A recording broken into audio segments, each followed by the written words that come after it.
Rangers Panthers Game 1 Eastern Conference Finals in the NHL Playoffs. We'll break down that as well as preview the Dallas Stars and Edmonton Oilers in the Western Conference Playoffs, which kick off tomorrow. Can't wait to be breaking down this game with you here, Carm. The Eastern Conference Finals are here. We have a great matchup, and I think we can probably both agree the two teams that are here are very deserving of being where they are. This is going to be a great matchup, Carm. How are you? How was your day off? And what are your thoughts on Rangers and Panthers? Yeah, I'm looking forward to this, Andrew. Absent of it, of them reshuffling the way they do the playoffs and getting, let's say, Carolina and the Rangers in there in the conference finals, this is the next best thing. And I think a lot of people are thinking it is actually the best thing after what the Rangers did to Carolina. We talked about this in the preview one. This is a series that I think is going to go 6 or 7 games.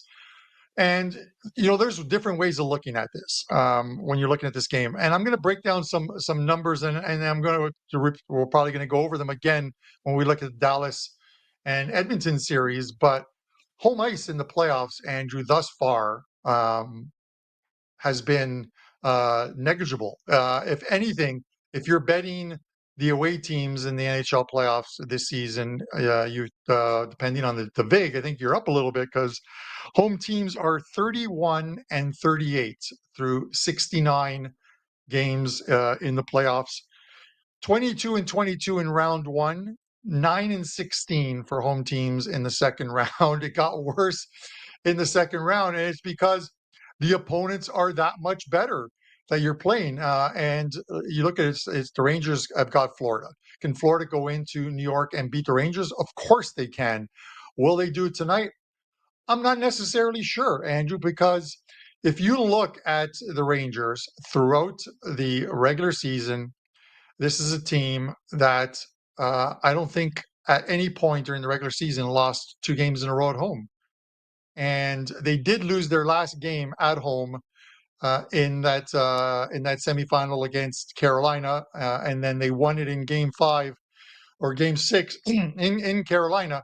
So you can essentially say this is their second. This would be again an opportunity for them to not lose 2 games in a row. That's tough to do in an NHL season and the playoffs, to not lose 2 consecutive games. 11 different times this season they lost a game and won the next game. And here they are again, getting a little bit of disrespect by the books because this line opened up as a pick'em and a little bit of money coming down in Florida. It is essentially still a pick'em. It's 115 to 105. Florida favored in this one. It'll probably just stick around this price or stick it at 110 both ways. I gotta like the Rangers off those numbers. I get it. Listen, this is a good Florida team. They know how to win on the road, and they've done so. We saw it last year as well too. In their fantastic run to the Stanley Cup Finals, they won a lot of road games. They're a team that's built to carry their form on the road and play that typical defensive road battle type of game. But it's game one, and we've seen a lot of high-scoring game ones as well too. I'm not quite sure on the total, but I'm going to give you some numbers here, guys. First round of the Eastern Conference, 21 games played, 117 goals scored for an average of 5.6 goals per game. What happened in round 2 in the Eastern Conference? 71 goals scored across 12 games, 5.92 goals scored. We've seen a lot of 2-1 games in the playoffs, but we have seen a lot of 5-4, 4-3 type of games, and that's where it all averages out. I think this is the first game of the series. I don't think there's a feeling out process. These teams know each other. They played. There's a ton of tape on these teams. Well, I think we could see some goals tonight. If any team takes a penalties, and it's the Florida Panthers who need to watch out because, like I said, during the regular season, they were the second most penalized team behind the Anaheim Ducks, and that was just by a couple of minutes. The Rangers power play, Zibanejad, Kreider, Panarin, the bread man, they're going to make them pay for it. The key for Florida today is stay out of the box, play this game 5-on-5, and they've got a shot to win. I don't think they can stay out of the box tonight, and that's why I'm leaning to the Rangers. and that vaunted power play. That's not number one. The Edmonton Oilers lead that category, but they are still very impressive, Andrew. So no lean on the total right now. I think we're going to see some goals, but I got to take the Rangers at home. 11-0 off a loss at home. I can't buck that trend. I'm not sure you guys in the live chat if you can buck it or not. I can't do it. Carm, I like a lot of the points you mentioned there. And of course, the home ice advantage working for some teams throughout the playoffs. But as you mentioned, for some teams, almost value fading them during the postseason so far, backing the road team in certain situations. Of course, the Panthers picking up points in all three meetings in this matchup throughout the regular season, 2-0-1 versus the Rangers this regular season. So, of course, they'll be feeling confident. But as you mentioned, this Panthers team, most penalized team in the entire National Hockey League, and the New York Rangers, a team that, well, let's be honest, it's not just me. It's a lot of people that have called the Rangers power play merchants, the power play team. I mean, they have scored 5-on-5 goals, but they will kill you on the power play. Them and the Edmonton Oilers, two teams that you just do not want to send out there on the power play. That's for sure. I think you look at it for the Florida Panthers, you look at the schedule that they had to get to where they are here, the teams that they had to go through. I'd say they probably had a tougher schedule, Carm, than the New York Rangers did. I mean, looking at the Rangers getting the Washington Capitals, and then a Hurricanes team that was, probably struggling to score on a nightly basis, going through some goalie issues. Then you talk about a team that had to play the Tampa Bay Lightning, the Boston Bruins. To me, those games, those series were physical, and they were against teams that potentially could have made a big run compared to kind of what I saw there from the New York opponents. But having said that, I think, the word destiny is being thrown around with these teams. And I think that for the Rangers, what we saw in the third period in that series clinching win tells us all we need to know about the New York Rangers this year. Chris Kreider with the natural hat trick, Carm, to carve up the series, to just put the icing on the cake. That's how you end a series. I mean, that series easily could have been extended to 7 games. It could have gone to game 7. That's where we all thought it was going. And Chris Kreider steps up and he scores 3 straight unanswered goals to lead his team to the promised land. So I think this is going to be a really good series. I think it's going to be a great player prop series. But I would agree that I think that the physicality of the Panthers, if it's manageable, if it's dealt with in a positive way, it will help the New York Rangers as they will get rewarded with the power plays. But I also think that the Panthers are a much, much, much deeper team than what the New York Rangers have had to deal with so far. Of course, the Washington Capitals, they weren't a deep team at all. And you even look at their previous opponent of the last round. Let's be honest here. The Carolina Hurricanes, their offense wasn't looking that great. If it wasn't for Aho, if it wasn't for Svechnikov, if it wasn't for Gensel, there wasn't really much going on. Jarvis was shooting the puck a little bit. We did see Kuznetsov get a couple shots on net and 1 key goal. But when it comes down to it, Carm, this Florida Panthers team is healthy. And I saw a quote from Aaron Ekblad. He was asked, what's the difference between last year and this year? And he told the reporter, the difference is I'm not wearing a walking boot. I'm healthy. This whole team is healthy. They were limping into the conference finals, and they practically crawled into the Stanley Cup finals last year against Vegas. This team is very healthy. And when I look at player props, when I'm starting off a series, because I think a lot of times what you can do is you can look at recent form, or you can look at head-to-head matchups throughout the regular season, throughout the couple matchups throughout the regular season, dating back to last year, dating back to previous playoff positions, and taking a look at some ones here for this one. Tarasenko has gone over 1.5 shots on goal in 4 of his last 5 games head-to-head against the New York Rangers. You're getting a minus 135 price on that one. Bobrovsky has gotten at least 26 saves in 5 of his last 6 matchups against the New York Rangers. So the Rangers are certainly firing a ton of shots after against Bobrovsky. Trocheck, he has recorded an assist in 4 of his last 5 games overall. Adam Fox, he has not recorded a point in 4 of his last 5 games. So the matchups, the anytime trends here, Carm, for some of these props, that's more so where I'm looking right now for some plays here for the show. Trocheck's been great. I mean, whether it's been a point, whether it's been shots on goal, he's gone over 2.5 in 4 of his last 5 as well. I think that it's going to be one of those games, though, Carm, where it's going to be a battle of the secondary guys. Which team can have their secondary guys step up the most? We know how great Reinhardt can be. We know how great some of the secondary guys can be for the Rangers. But I think that when you talk about Barkov and you talk about Verhaeghe, they need guys like almost, I think, Rodriguez to step up and some of those, Lindell, some of those third liners. And Alexis Lafreniere really stepped up in the previous series against Carolina for the Rangers. Will he continue to help them out? That's all to be determined. But those are some player props that I like here in this game. And as far as the first period is concerned, I do think New York could be leading after 1 at home here tonight. Yeah, Andrew, I'm a couple of follow-ups to yours. You talked about the teams that they met throughout the playoffs, and we know, like Florida last year, making it to the Stanley Cup Finals, and it was a brutal run out for them. I always talked about like their injuries leading up to the Stanley Cup Finals, but they had to play in the first round the Boston Bruins. It goes 7 games. The Bruins coming off what was a unbelievable season for them, where they win the President's Trophy. I think they recorded something like 130 points or something like that.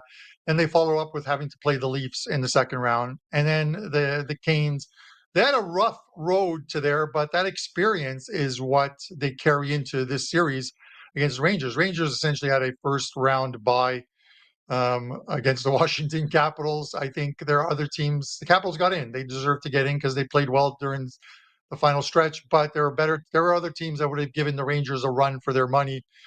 And then the Rangers pretty much ran over the Carolina Hurricanes, a team that I didn't expect it. I thought Carolina would win the series or would go at least 7 games. It didn't at that point, but you have to look at it a couple of ways, Andrew. Do you think for Florida to win this series, I believe they're going to have to win at least 2 games in New York, because I don't think splitting one of the two in New York, one of these first 2, and going home 1-1, they would love it. I don't see them not losing 1 or 2 games. So this is one of those ones where it just feels like a zigzag type series, which is going to get us to 6 or 7 games. I made that bet that I talked about. I took the series to go 6 games. I took the series to go 7. One of them is going to lose, but as long as it goes 6 games, I am going to make even money. Plus 105 is what I ended up with, as long as it goes at least 6 games on my money, and I'm fine with that. I hear people talking about the Rangers, Andrew, and do they need another year? Lacking the experience and being a young team. Well, the biometrics is the Rangers' average team age is 28.9. The Florida Panthers is 29.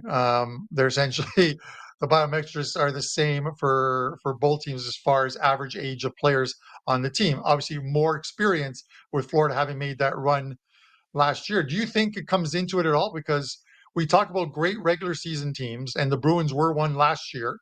But you have to go back to, I think, the 2012, 2013 season, I think it was, where the Blackhawks won the President's Trophy and then won the Stanley Cup. I don't put too much stock into it, into winning the President's Trophy and not being able to win the Cup, because I think Andrew parity has come into this league over the last 10 years or so, and teams, it isn't just 5 or 6 very good teams. There are 10 to 12 very good teams. Does any of that factor into you that the Rangers could be a year away still, because experience-wise they're young? Well, I think that the Panthers, of course, had the experience from the conference finals and then going to the Stanley Cup finals. But the New York Rangers, they haven't missed a beat as far as the playoffs are concerned for years. So they've always been in the mix. They've always been right there, whether it's been the first round or second round, just not able to get over that hump. So they have experience. Maybe it's not as deep of experience as the Panthers do and recency, as far as, when they made that Stanley Cup Finals appearance last year, like Florida. But I think that there's a perfect mixture of younger and older guys. I always say it's a good recipe for a team. Whereas I'd say that for Florida, they just don't really have they probably have a handful of guys that really bring down the average age. But as far as the Rangers are concerned, they've got a really good mix. I'm talking a really good mix of players that, for me, Carm, I'm a young guy. I'll be honest. I grew up watching some of these players for the New York Rangers, right? And there's some players that I remember being drafted. As far as the Florida Panthers are concerned, when you've got some of their top players that have been around the league for a while, but the only experience they have is last year. So how much do we factor that into it? Is it 1 year good enough for experience?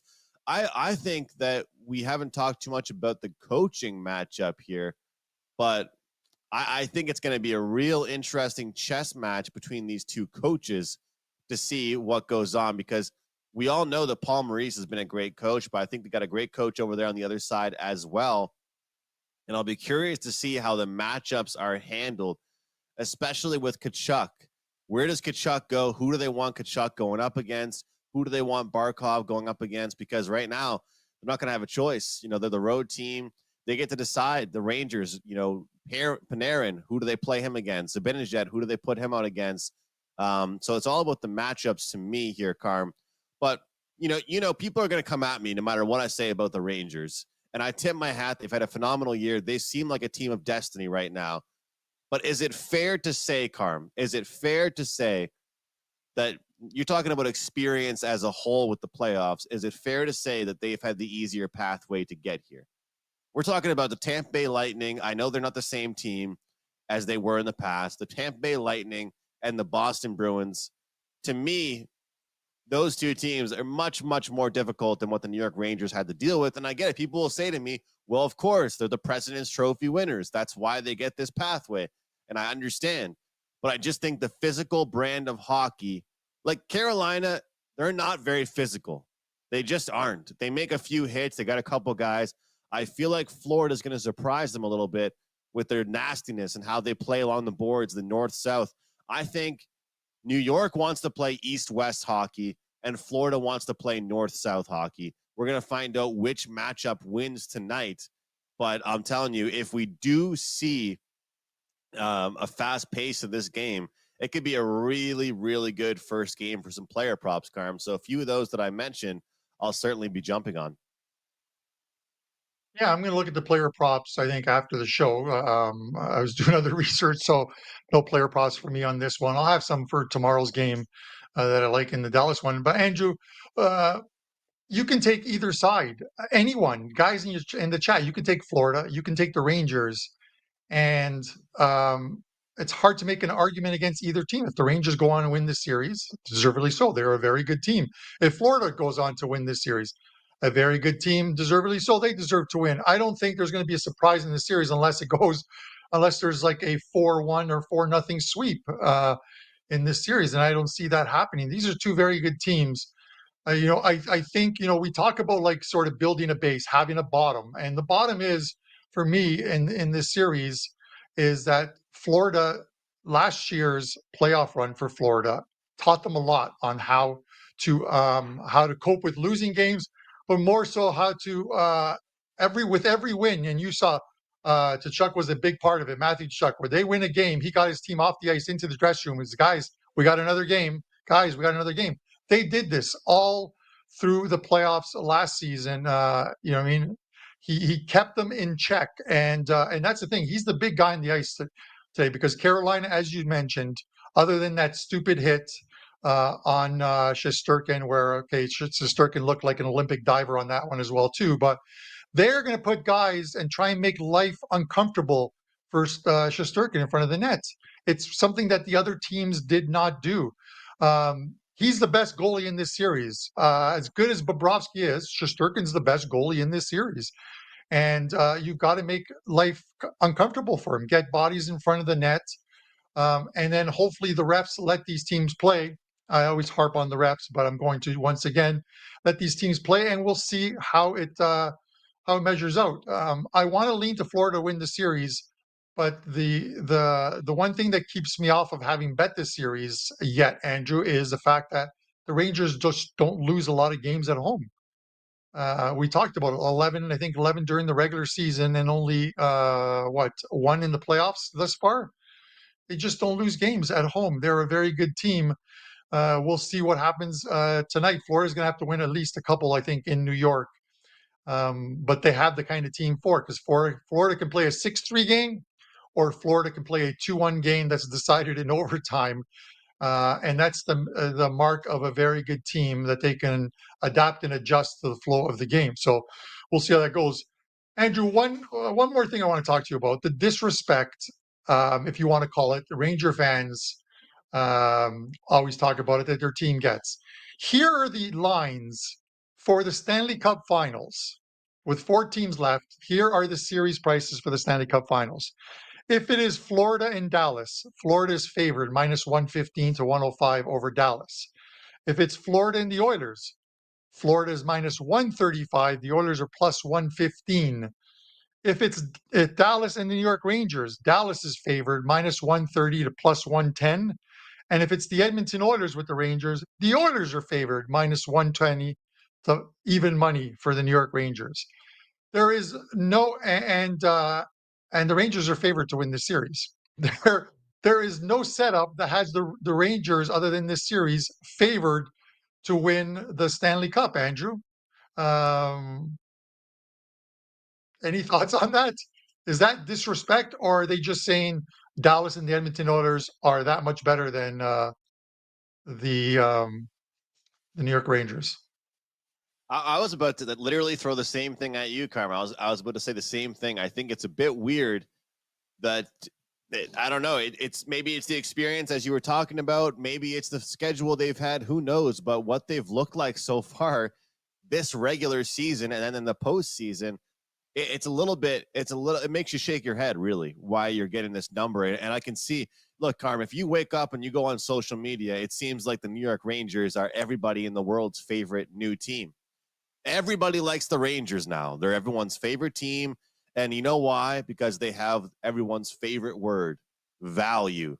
And who knows what that means? Because guess what? Value means something to everybody. I mean, it's something different to everybody. But when it comes down to it, nobody wants to take the 2 favorites. Nobody wants to take the top team. And if you look at the odds, as you mentioned, it kind of makes you scratch your head on what the odds are for tonight's game, what the odds are for the full series. If you got a team favored to win the Stanley Cup against the team that's the 4th highest favorite, it makes you scratch your head. Carm, before we move on to some quick picks on the Western Conference preview, because we will, of course, be talking about the game tomorrow, so we'll just have some quick picks for that one. But I've been really saying on the show that I'm a big believer that a goaltender will win the Conn Smythe Trophy this year. You know, I think for the most part, I would probably argue that maybe even 3. I think maybe even every team besides Edmonton, it could be a goaltender winning the Conn Smythe. As far as the Rangers, you just mentioned they're +400. Shesterkin is +550. The next closest player from the team is Panarin at 30 to 1. So we're seeing Shesterkin. You know, it's very interesting too, Carm, because the liability there, we've got +400, and the 4th highest favorite team, the lowest to win the Stanley Cup, the New York Rangers, the bottom of the barrel, but yet a player on their team, the goaltender, is the 2nd highest favorite to win the Conn Smythe. What does that tell you about liability? It's Andrew, you can look at it now, and we're looking at the prices, and the top 2 favorites to win the Conn Smythe are goalies. Um, and I can understand why someone like, okay, so it's obviously Igor Shesterkin and it's Jake Ottinger, because if they win, if either one of those teams wins the cup, I'm going to get to Ottinger in a second. But if either one of those ones wins the cup, it is because they played as a team and not one standout player. If the Edmonton Oilers were to win the cup, yeah, Stuart Skinner is a big part of the team, but it's going to go to Connor McDavid. And I think the same thing holds true with Florida. The best player on the ice for them, and I know you can make an argument for Matthew Tkachuk. It's been Barkov. He's been great for them, and I think that Tkachuk even said it. Tkachuk said in one of his interviews, "This guy's the best player in the NHL." Now, I'm not going to go as far as to say he's the best player in the NHL. There's a few guys like McDavid and Nathan McKinnon out there, to name a few, but the guy's been good. We will see. Andrew, before that the Dallas game, because I took Dallas in Colorado to close out that series. Jake Ottinger was plus 750. I think there's still value at him at like plus 500, plus 550. There's a book hanging plus 600 still. I bet it at plus 750 because I thought, as much as I would love to see a Canadian team in the Stanley Cup Finals, the Edmonton Oilers against whoever, I've been saying all year, man, I'm going to stick to my guns that Dallas was the best team in the West and one of the best teams in the NHL.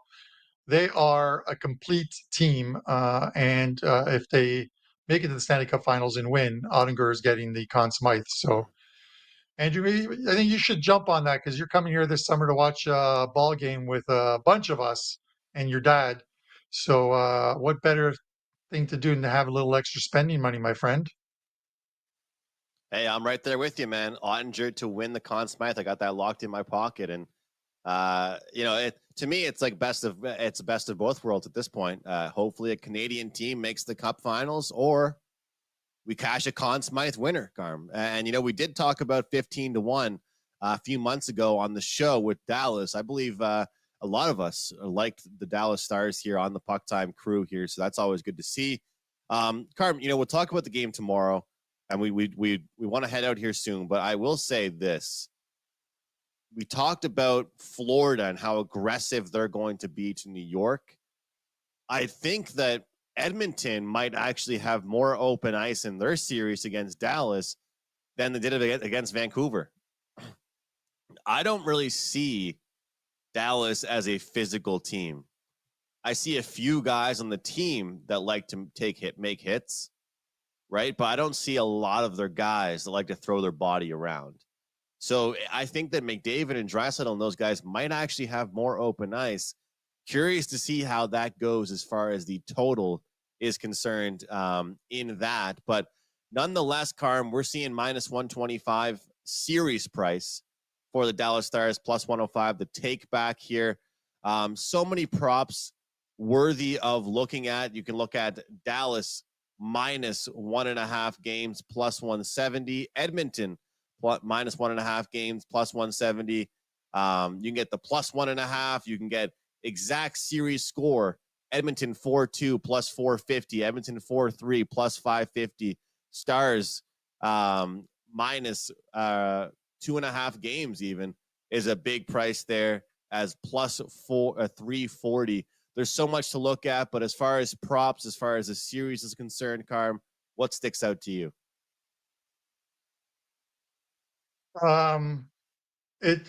The Oilers, Andrew, are going to, first of all, the Oilers are going to, their fate in this thing is the guys are going to score.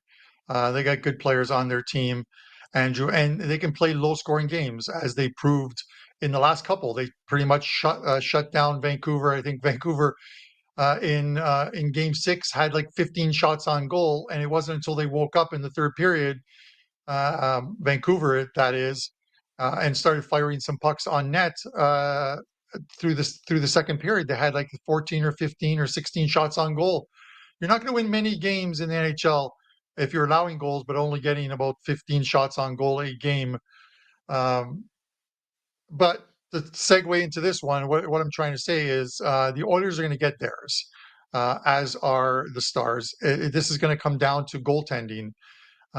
They need Stuart Skinner to play the way he played the last couple of games. They sat him for a couple of games. They put Calvin Pickard in there.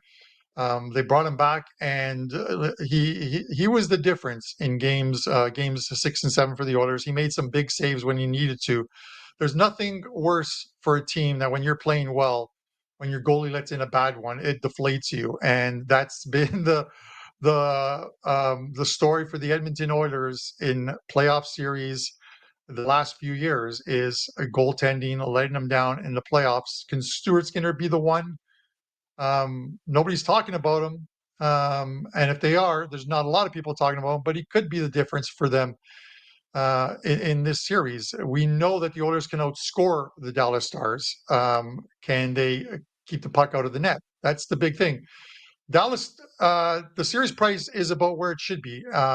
You look at Dallas, and they haven't been solid at home in the playoffs. They're 3-4 in 7 games in the playoffs. And we saw they lost the first 2 games at home against the Vegas Golden Knights. They lost 2 of 4 games at home against the Avalanche.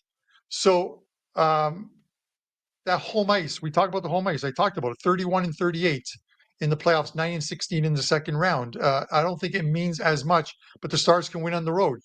The thing here is, if you're going to bet this series price, Andrew, you have to decide who you like in game 1 before you make your decision. If you like the Dallas Stars to win game 1, then you got to bet the Dallas Stars because that series price is going to go from like -125 to about -180 after they win game 1. If you like the Edmonton Oilers in this in game 1, but you think Dallas is going to win the series, then you wait to bet it because you're going to get if Dallas wins the series, and you can like a team in game 1 and like a completely opposite team to win the series. It makes perfect sense. It happens each and every year in the playoffs. If you like Dallas to win the series, but you don't like game 1, then I say you sit on it. If the Oilers win game 1, you know the Stars are going to come back. If that's your opinion, and you're going to get the Stars at plus money. Oilers win game 1, you're going to get the Stars at about plus 140-ish, would you say, Andrew, to win the series? I'd agree with that. I'd agree. And you're so right, Carl. I mean, the team that wins the first game, that doesn't mean they're going to win the series. That's for sure. So it's about picking which team you think is going to come out. And if you do like, let's say you do like the Stars to win the series, but you think Edmonton could get off to a hot start, then you get that better price, or vice versa. You still get a better price on Edmonton. Yeah. It's all about playing the waiting game. And Carm, a lot of people, they actually bet more series prices within the series than actually pre-flop.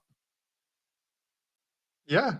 You've been doing it. Listen, you've been doing it. I know guys like, I think Brian Leonard, especially last year he did it, and with success as well too. But that's the thing is the price is at like I think you said -125 plus 105. If your thought is that this series is going to go 6 or 7 games, first off, and then your thought is that they could very well head to Edmonton with this series tied at 1. The Dallas Stars will not be the favorite in the series if this series is tied at 1. So you're going to get plus money on Dallas. So why lay $1.25 juice? Just bet it in series. And if for some reason the Dallas Stars win both games 1 and game 2, then it's a no play. You just don't take it. You don't have to play a series price. Pre-flop, as you call it. I call it pre-series or pre-game 1 or within the series. Always look for sort of those plus money opportunities, or if your team was a bigger favorite and they lose game 1, you can get a much better price on them in game 2. That's what I did with the Boston Bruins Florida series, where it went from 190 to like 110 for Florida. So I prefer getting them at -110 than laying 190. So it works out in the end. Carm, there's one that sticks out to me, and just the only one I'll mention here. And it's Leon Draisaitl to lead the series in goals at plus 450. We all know he's the shoot first guy. He's the shooter. McDavid, he's been great in the playoffs, but less points, 21 compared to the 24 for Draisaitl. But Leon just has been an extraordinary playoff guy. And the thing with him, scoring goals in all types of different ways, 5-on-5, power play goals, in tight, from far away. But, you got Hyman, Draisaitl, Johnston, McDavid, Robertson, Hintz, Sagan, and Ben. So what's crazy is there's a couple Oilers players and then just a handful of Stars players in that list. But, Carm, I'll read something out to you. These are the points, not the goals, but the points here as far as the playoffs are concerned. This is for everybody and the playoff leaders. Leon, Connor, Evan Bouchard, Ryan Nugent-Hopkins. Then you've got Makar, Zibanejad, Trocheck, McKinnon, Rantanen, Tkachuk. There's Hyman. And then all the way down to number 11 is a defenseman for the Stars, Miro Heiskanen. And then it takes all the way until number 14 out of every skater that's played in the playoffs so far to get to Jason Robertson as far as his points are concerned. All we keep hearing from every podcast, every TV network, the Stars are a deep team. The Stars are a deep team. The Stars are a deep team. Well, we know the Edmonton Oilers, they pretty much have a bottom six, that's their shutdown lines, and the top six are the scoring lines. So you're going to give me plus 450 on one guy to score the most goals for Edmonton. And I think that as far as the Dallas Stars, their scoring is very, very distributed. It's very spread out throughout their lineup. I think a plus 450 price is a really, really good number there on Draisaitl to lead the series in goals, Carm. So we'll touch on much more tomorrow as we break down game one of the Western Conference Finals. Maybe I'll have some more futures to look at. We already did talk about, guys, if you do like the Dallas Stars to win the Stanley Cup and you have not jumped in yet, you can certainly go ahead and look at taking Jake Ottinger. We did mention a few weeks ago about spreading things out on McDavid and Hyman and Draisaitl. You kind of missed the boat on those guys, I would say. But, hey, you're still getting a pretty good price on the Oilers in general. But, yeah. Carm, any closing thoughts? And if not, what do you have going today at WagerTalk.com? Andrew, I'm going to look at it. Just one quick ad, on the Dallas Stars, and you tend to overlook it because you just look at they won the series against Vegas, defending Stanley Cup champions, and they win the series against Colorado, where a lot of teams were pegging to make it to the Stanley Cup Finals. I wasn't necessarily one of those ones because there's too many good teams in the Western Conference, but the one thing that stands out in the Colorado series is they went into Colorado and beat Colorado 3 times.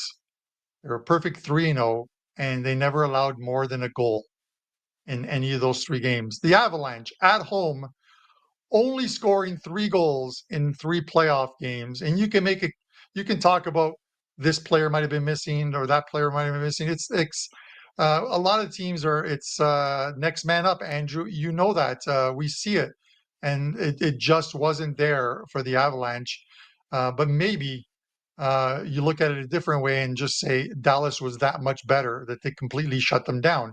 So if they could do that to Colorado, in Colorado, we'll see what they can do against Edmonton, because Edmonton, I think, has more scoring, a lot more scoring than Colorado does, and is a better offensive team than they are. We'll see where goaltending leads us in this series. As far as, Andrew, what I have up today at Wager Talk, I'm going to have my NHL card up soon. I'm going to be on Wager Talk today. I'm going to talk about the Rangers game. I'm going to have a play on that game, so that I didn't talk about here. And then I'm going to talk about the Europa League final today. That goes at 3 o'clock. Italian side, Atalanta, playing against Bayer Leverkusen. I'm going to have a client play up, which I will also give out on Wager Talk today. It's the Prez's birthday, guys, today, so tune in to that one. I'm going to send it back to you, Andrew. I want to wish you best of luck because I know you have a big play up in the NHL tonight. Tell us about it and take us home. 5% play tonight, Carm. Game 1, Eastern Conference Finals. I can't wait. I've had my eye on this play, and I've been ready for it here. Game 1 of this matchup, Rangers and Panthers. You guys can take advantage of that play over at wt.buzz/AM, as you see on your screen, or you can use the promo code AM30day to get a 30-day all-access package for $199. You're going to get every single play I release, NHL, NBA, MLB, and of course, the CFL is just around the corner. So, guys, very, very strong play for me tonight in the NHL. Join me. And if you would like a promo code for that bet, I'm sure you can reach out to customer service, find something for the 3-day, 7-day, or something if you're not interested in the 30-day code. But, guys, I cannot wait for tonight's game. And make sure you check out Carmine, of course, at wt.buzz/CB. Best of luck tonight, guys. Enjoy the games. We'll see you tomorrow right here on PuckTime.